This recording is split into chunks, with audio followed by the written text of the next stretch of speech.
ஐய ஏமா வர்ஷினி, நீ என்னம்மா இப்படி பேசிக்கிட்டு இருக்க? மைண்ட் வாய்ஸ்னா மனசுக்குள்ள பேசலாம், வெளியில பேசுறதுக்கு நம்ம என்ன பேசுறோம், ஏது பேசுறோம், எங்க பேசுறோம், இடம் பொருள் ஏவல் இதெல்லாம் எதுவுமே தெரிய தேவையா? இதுல பெருமையா பேசுறீங்களே. பெருமையா அவங்க என்ன சொல்றாங்கன்னா, நான் வந்து மக்கள் இதை பார்ப்பாங்கல்ல, மக்கள் பார்க்கும்போது பரவாயில்ல இந்த பொண்ணு ஏதோ உண்மையை சொல்லுது அப்படின்னு சொல்லிட்டு ஒரு 4 பேர் நம்மளை லைக் பண்ணுவாங்கல்ல அப்படின்னு சொல்லி இஷ்டத்துக்குன்னு என்னென்னமோ பேசிருச்சு. தவளை தன் வாயால் கெடுமன்ற மாதிரி அந்த பொண்ணு பயங்கரமாக பேசிருச்சு. என்ன தெரியுமா பேசியிருக்கு? இந்த வீட்டுக்குள்ளே காதல் அப்படிங்கிற ஒரு மேட்ரு வந்து ரொம்ப சீரியஸாக போய்கிட்டு இருக்கு. யாரையாச்சும் லவ் பண்ணணும் லவ் கண்ணன் கொடுக்கணும்னு சொல்லிட்டு ரொம்ப அர்ஜில் இருக்காங்க, எல்லாம் ரொம்ப வெறியில் இருக்காங்க.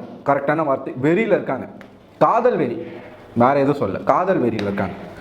ஸோ இப்படி போயிட்டு இருக்கும்போது இந்த வாரத்தில் ஒரு டாஸ்க் ஒன்று நடந்துச்சு இல்லையா? அந்த டாஸ்கில் வைஸ் பிரின்சிபல் கேரக்டரை அருண் பண்ணார், பிரின்சிபல் கேரக்டரை வர்ஷினி பண்ணார். ஸோ அந்த ஒரு ஸ்டோரியில் இவங்களுடைய கேரக்டர்ஸ் என்ன அப்படின்னா, எக்ஸ் ஹஸ்பண்ட் அவர் திருப்பி பேட்சப்பாவை ட்ரை பண்ணுறாரு அப்படின்ற விஷயத்தை தான் அவங்க பண்ணணும். இதுக்கு நிறைய வார்த்தைகள் போட்டு அருண் வந்து வர்ஷினி கிட்ட பயங்கரமாக வந்து ட்ரை பண்ணார். இதில் உண்மையாகவே வர்ஷினி வந்து இம்ப்ரெஸ் ஆகிட்டு இருக்காங்க. கேரக்டராக மட்டும் இல்லை, உண்மையாகவே அவங்க வந்து இம்ப்ரெஸ் ஆகிட்டாங்க. நான் சொல்கிறது புரியுதா? அருண் மேலே வர்ஷினிக்கு ஒரு க்ரஷ் வந்துருச்சு.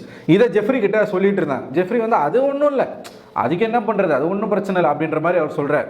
வர்ஷினி அதுக்கு வந்து ஜெஃப்ரி கிட்ட என்ன சொன்னாங்கன்னா, இது வந்து க்ரஷ்ஷு தான், மற்றபடி நான் எதுவும் சீரியஸெல்லாம் எடுத்துக்கல, அவங்களுக்கு வெளியில் ஆள் இருக்காங்கன்றது எனக்கு தெரிஞ்சு நம்ம வந்து இவ்வளவு தான், ஒரு க்ரஷ் வரைக்கும் நான் நிப்பாட்டிட்டேன் அப்படின்னு சொல்லிட்டு சொன்னாங்க. சரி ஓகே, இதில் என்னடா இருக்குது அப்படின்னு சொல்லிட்டு நம்மளும் பார்த்தோம். அதுக்கப்புறமா பார்த்தா இவங்க சௌந்தர்யா கூட உட்காந்துக்கிட்டு ஒரு கதை பேசினாங்க பாருங்க. ஐயோயோ, நீங்கள் தாம்மா புதுமை பெண், அதுவும் பாரதி கண்ட புதுமை பெண்லாம் நீங்கள் தானா அப்படின்ற மாதிரி தான் எனக்கு இருந்துச்சு. ஏன் சொல்கிறேன்னா, இவங்க என்ன தெரியுமா சொல்லிட்டு இருக்காங்க, அதாவது இவங்களுக்கு பொதுவாகவே ஒரு பசங்க மேலே ஈஸியாக க்ரஷ் வந்துருமா, டக்குன்னு க்ரஷ் வந்துருமா, டக்குன்னு பிடிச்சிருமா. அதுலேயும் எக்ஸ்ட்ரீமாக போய் இப்போ ஒரு ரிலேஷன்ஷிப்பில் இருக்காங்க அப்படின்னா இன்னொரு பையன் கூட வந்து நமக்கு வந்து ஃப்ரெண்ட்ஷிப் வருது, அந்த பையன் நம்ம கிட்ட நல்லா பேசுகிறான், நல்லா நம்மளை இம்ப்ரெஸ் பண்ணுறான் அப்படின்னா, இவன் மேலே ஒரு பையனை லவ் பண்ணிட்டு இருக்கும்போது அவன் மேலே இருக்கிற லவ் அவன் மேலேயும் வந்துருமா. அப்போ இவங்க என்ன பண்ணுவாங்கன்னா, டீசெண்டாக இந்த பையன் லவ் பண்ணிட்டு இருந்தாங்களே ஏற்கனவே, அந்த பையனை பிரேக்கப் பண்ணிட்டு இந்த பையன் கூட பேட்சப் ஆயிடுவாங்களாம். ஸோ இப்படியே வந்து ஒரு 5 பேர்கிட்ட அக்கா வந்து லவ் பண்ணியிருக்கேன், எனக்கு என்ன பண்ணுறது எனக்கு தோணுது அப்படின்னு சொல்லிட்டு சௌந்தர்யா கிட்ட சொல்லிக்கிட்டு இருக்காங்க. சௌந்தர்யாவுக்கு ஒன்றுமே புரியல. இல்லை எனக்கு புரியல, என்ன சொல்கிற, உனக்கு வந்து ஃபீலிங்ஸாக வருதா இல்லை க்ரஷ்ஷாக வருதா அப்படின்னு கேட்குறாங்க. இல்லை எனக்கு ஃபீலிங்ஸாகவே வருது அப்படின்னு சொல்கிறாங்க. அதுக்கு சௌந்தர்யா சொல்கிறாங்க, அப்போ ரொம்ப கஷ்டம் அப்படின்றாங்க. அவங்க ஒரு கேள்வி கேட்குறாங்க, இப்படி வந்து நீ சொல்கிறியே, உன்னை நம்பி ஒரு பையன் இருந்தாலும் அவன் உனக்கு உண்மையாக இருந்தாலும் அப்போ வந்து அது வந்து என்ன பண்ணுறது, அவன் தப்பு தானே அப்படின்ற மாதிரி கேட்குறாங்க. அதுக்கு வர்ஷினியோட பதில் என்ன தெரியுமா, அதுக்கு நான் என்ன பண்ணுறது, அவன் உண்மையாக இருந்தானா நான் என்ன பண்ணுறது, எனக்கு பிடிக்கல, இது எனக்கு பிடிச்சிருக்கு, நான் வந்து இது பண்ணுறேன். இவங்க அதாவது எப்படிப்பட்ட ஒரு ரிலேஷன்ஷிப்பில் இருக்காங்கன்னா, ஒரு இப்போ ரீசெண்டாக ட்ரெண்ட் ஆகிட்டு இருக்கு இல்லையா, இந்த சிச்சுவேஷன் காரணமாக லவ் பண்ணுறது, அந்த சிச்சுவேஷன் காரணமாக அவங்களுடைய இச்சைகளை தீர்த்துக்கிறது, அந்த மாதிரியான ஒரு மென்டாலிட்டியில் பேசிகிட்டு இருக்காங்க. 5 பேரை லவ் பண்ணியிருக்காங்களாம். சொல்கிறதே எனக்கு வந்து பயங்கரமாக வந்து எனக்கு சொல்ல தெரில, எனக்கு ஒரு மாதிரி தப்பாக வருது வாயில். அதனால் நான் கொஞ்சம் கண்ட்ரோலாக பேசணும்னு நினைக்கிறேன். ஒரு பையனை உண்மையாக நீங்கள் லவ் பண்ணிட்டு இருக்கீங்க அப்படின்னும் போது இன்னொரு பையன்கிட்ட நீங்கள் பழகுறீங்க, அந்த பையன் உங்களை இம்ப்ரெஸ் பண்ணுறான், அதனால் இவனை கட் பண்ணி விட்டு நான் இவன் கூட போகிறேன், இவன் கூட நான் பழகிட்டு இருக்கேன், இவனை விட பெட்டராக நான் இன்னொருத்தனை பார்க்குறேன், இப்போ இவனை கட் பண்ணிவிட்டு நான் அவன் கூட போகிறேன், அவன் கூட நான் பழகிட்டு இருக்கேன், அவனை விட இன்னொருத்தன் நம்மளை இம்ப்ரெஸ்ஸாக வந்து ஃப்ளட் பண்ணுறான், பேசுகிறான் அப்படின்னும் போது நான் அவனை கட் பண்ணிட்டு இன்னொருத்தன் கூட போறேன்றதுக்கு பேர் லவ் இல்லை, அதுக்கு பேர் லஸ்ட்டு. இதை பெருமையாக வர்ஷினி சொல்லிக்கிட்டு இருக்காங்க. எதனால் தெரியுமா இந்த மாதிரி வந்து இவங்க பேசுகிறாங்க? எனக்கு தெரிஞ்சு ஓவர் செல்லம், ஓவர் சுதந்திரம், இது ரெண்டுமே ஆபத்து. பேரண்ட்ஸ் தன்னுடைய குழந்தைகளுக்கு ஓவராக செல்லம் கொடுக்கறதும் தப்பு, ஓவராக அதீத சுதந்திரமும் அதீத செல்லமும் பசங்களை கெடுக்குது. அதுக்கு ஒரு பெஸ்ட் எக்ஸாம்பிளாக வர்ஷினியை நீங்கள் எடுத்துக்கலாம். ரொம்ப ஹைஃபையாக வளர்ந்த பொண்ணு எல்லாமே வந்து தனக்கு இருக்கும்போது அவங்களுக்கு அந்த ரிலேஷன்ஷிப்னுடைய ஒரு எப்படி சொல்கிறது, அந்த ரிலேஷன்ஷிப்புடைய முக்கியத்துவம் தெரியல.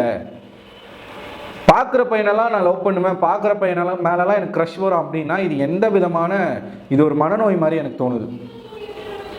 ரொம்ப கூலாக சொல்கிறாங்க, ரொம்ப ஜாலியாக கூலாக அது எப்படி? அது ஒருத்தன் உங்களை உசுரை கொடுத்து லவ் பண்ணிக்கிட்டு இருப்பான், அவனை விட நீங்கள் இன்னொருத்தன் பெட்டராக வந்தானா அவனை நீங்கள் கட் பண்ணி விட்டு வரவங்க கூட போவீங்களா? அதுலேயும் ஒன்று சொல்கிறாங்க, இவங்களுக்கு வந்து ஒரு பையனை பிடிச்சிருந்துதான், அந்த பையனுக்கு இவங்களை பிடிச்சிருந்துதான், நல்லா பேசுவாங்களாம், லவ் மெசேஜாக அனுப்பிப்பாங்களாம், லவ் பண்ணுறவங்க மாதிரி தான் பேசிகிட்டு இருந்தாங்களாம். திடீர்னு அவன் வந்து பிளாக் பண்ணிட்டானா, திடீர்னு பிளாக் பண்ணிட்டு பேசாமல் போயிட்டானா, என்ன காரணம்னு இது வரைக்கும் தெரிலையா. அது வந்து அவங்களுக்கு ஒரு மாதிரி கஷ்டமாக இருந்துச்சான். நீங்கள் அதுக்கு முன்னாடி ஒரு 5 பசங்களை வேண்டான்னு சொல்லி, ஒருத்தனை லவ் பண்ணுறீங்க, ஒருத்தன் வரான் அவனை விட்டுறீங்க, இவன் கூட சேர்றீங்க, இவனை லவ் பண்ணுறீங்க, இன்னொருத்தன் வரான் இவனை விட்டுட்டு அவன் கூட சேர்றீங்க. அப்படி 5 மாதம் ஹைலைட்டே தான். ஒரு ரிலேஷன்ஷிப்பாக 5 மாதம் வீதம் தான் இவங்க பண்ணுவாங்க. ஒரு 5 மாதத்துக்கு லவ் பண்ணுவேன், எப்படின்னு பார்ப்பேன், செட் ஆகலைன்னா அடுத்த ரிலேஷன்ஷிப்புக்குள்ளே போயிடுவேன். இது எப்படிங்க? நீங்களே இந்த மாதிரி இருந்தால் அதே மென்டாலிட்டியில் இருக்கக்கூடிய பசங்க உங்களை யூஸ் பண்ணணும்னு நினைப்பாங்களா மாட்டாங்களா? நீங்களே போய் மாட்டுறீங்களே, ஏன் இந்த மாதிரி? இது ரொம்ப பெருமையாக பேசுகிற விஷயம் இல்லை. அதுவும் பிக் பாஸ்குள்ளே உட்காந்துக்கிட்டு இதெல்லாம் நீங்கள் பேசலாமா? எத்தனை கேமரா, எத்தனை பேர் பார்க்குறாங்க, எத்தனை மக்கள் பார்க்குறாங்க. இப்போ இதை எத்தனை பேர் எடுத்து பேசுவாங்க? எனக்கு சீரியஸாக இதை பார்க்கும்போதுல எனக்கு ஒரு காமெடி மண்டக்குள்ளே ஓடிக்கிட்டே இருக்குது. ஒத்த ரோசா பிள்ளைய ரொம்ப நல்லா வளர்த்துருக்கமா அப்படின்ற மாதிரி தான் எனக்கு ஓடிக்கிட்டு இருக்கு. சீரியஸ்லி நீங்கள் அதை பார்த்தீங்கன்னா நீங்களும் அப்படி தாங்க பேசுவீங்க. இவங்க ஒரு எல்லையை கடந்து என்ன தெரியுமா சொல்கிறாங்க, எனக்கு இந்த லவ் அப்படின்ற ஒரு விஷயம்லாம் எனக்கு வந்து ஒரு பசங்க கிட்ட பேசி ஒரு ரிலேஷன்ஷிப்புக்குள்ளே போகிறதுக்கே எனக்கு 26 வயசு ஆயிடுச்சு, 26 வருஷம் வந்துருச்சு. இதுக்கப்புறமா கல்யாணம், ஒருவனுக்கு ஒருத்தி, இந்த ஒரு விஷயத்துக்குள்ளெல்லாம் நான் போகிறதுக்கு வந்து எனக்கு இன்னும் டைம் ஆகும். அப்போ அது வரைக்கும் இதே மாதிரி ஓகே நம்ம வந்து ஒன்றும் சொல்கிறதுக்கு இல்லை. அது அவங்களுடைய தனிப்பட்ட சுதந்திரமாக இருக்கட்டும். உங்களுக்கு தனிப்பட்ட முறையில் நீங்கள் அதை வச்சுக்கிட்டீங்கன்னா பிரச்சனை இல்லை.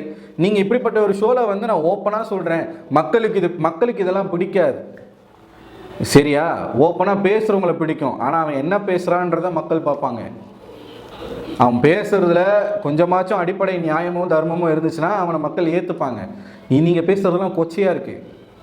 இது உங்களுடைய கேரக்டரை வெளியில் வேற மாதிரி காட்டும். இதுக்கு முன்னாடிலாம் இந்த சீசனில் வந்து சில பேருடைய தப்பான ஒரு பிஹேவியர்னால அவங்க கெட்ட பேர் வாங்கியிருக்காங்க. முதல் முறையாக ஒருத்தவங்க பேசி அவங்களுடைய ஒரு இமேஜை ஸ்பாயில் பண்ணிக்க போகிறாங்க அப்படின்னா அது வர்ஷினியாக தான் இருப்பாங்க. ஸோ தயவுசெய்து இந்த மாதிரி வர்ஷினி வந்து நான் ஓப்பனாக பேசுகிறேன்றத ரொம்ப ஓப்பனாக பேசக்கூடாது. சௌந்தர்யாவுக்கு அங்கே வந்து பயங்கரமாக அவங்களே வந்து கன்ஃபியூஸ் ஆகுறாங்க, என்னடா இந்த பொண்ணு இப்படிலாம் சொல்லிக்கிட்டு இருக்கான்னு சொல்லிட்டு. அருணை வச்சு தான் இந்த பேச்சு நடக்குது. கடைசியில் என்ன சொல்கிறாங்க, இப்போ எனக்கு கூட இந்த வீட்டுக்குள்ளே வந்து அவர் மேலே எனக்கு க்ரஷ் வந்திருக்கு, அவருக்கு ஒரு கேர்ள் ஃப்ரெண்ட் இருக்காங்கன்னும் போது ஓகே, கேர்ள் ஃப்ரெண்ட் இருக்காங்க, அவங்க லைஃபுக்குள்ளே நான் உள்ளே போய் நான் ஸ்பாயில் பண்ணணும்னு நான் நினைக்கல அப்படின்ற வார்த்தையை பதிவு பண்ணுறாங்க வர்ஷினி. அப்போ சௌந்தர்யா கேட்குறாங்க, யாரை சொல்கிற, இந்த வீட்டுக்குள்ளேயா? ஆமான்றாங்க. ஓகே எனக்கு புரியுது அப்படின்னு சொல்லிட்டு சௌந்தர்யா சொல்கிறாங்க. ஸோ இப்போ அருண் வந்து கமிட் ஆனதுனால நீங்கள் க்ரஷோட நிப்பாட்டிக்கிறீங்க. உங்கள் சொல்ல வர்றது தான், அருண் கமிட் ஆகிட்டார் அதனால் நான் க்ரஷோட நிப்பாட்டிக்கிறேன். ஒருவேளை கமிட் ஆகலைன்னா நான் வந்து அப்ரோச் பண்ணியிருப்பேன் அப்படின்ற அருணே, உனக்கு மச்சம் இருக்குதுயா, பேசியே ஒரு பொண்ணு உஷார் பண்ணிட்டேன், கலக்குங்க. ஆனால் வர்ஷினியெல்லாம் ஈஸியாக கரெக்ட் பண்ணிடலாம் போல இருக்குது, வெளியில் பசங்களுக்கு சொல்கிறேன். அந்தளவுக்கு ரொம்ப வீக்காக இருக்காங்க அவங்க. ஸோ இது வந்து நடக்குதுங்க வீட்டுக்குள்ளே.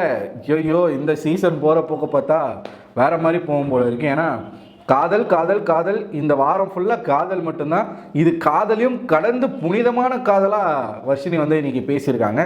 ஸோ இதை பற்றி நீங்கள் என்ன நினைக்கிறீங்க? உங்களோட கருத்துக்களை கமெண்ட் பாக்ஸில் போஸ்ட் பண்ணுங்கள். அட்லீஸ்ட் இன்றைக்கி எபிசோட் தான் நல்லா இருக்காது, இந்த மாதிரியான கண்டென்ட் நமக்கு வர வரைக்கும் ஓகே, பார்ப்போம் என்ன நடக்குதுன்ட்டு. நீங்கள் சொல்லுங்கள் கமெண்ட்டில் என்ன அப்படின்ட்டு. அடுத்த வீடியோவில் உங்களை சந்திக்கிறேன். அதுவரை உங்களிடம் விடைபெறுவது நான் அரவிந்தன்.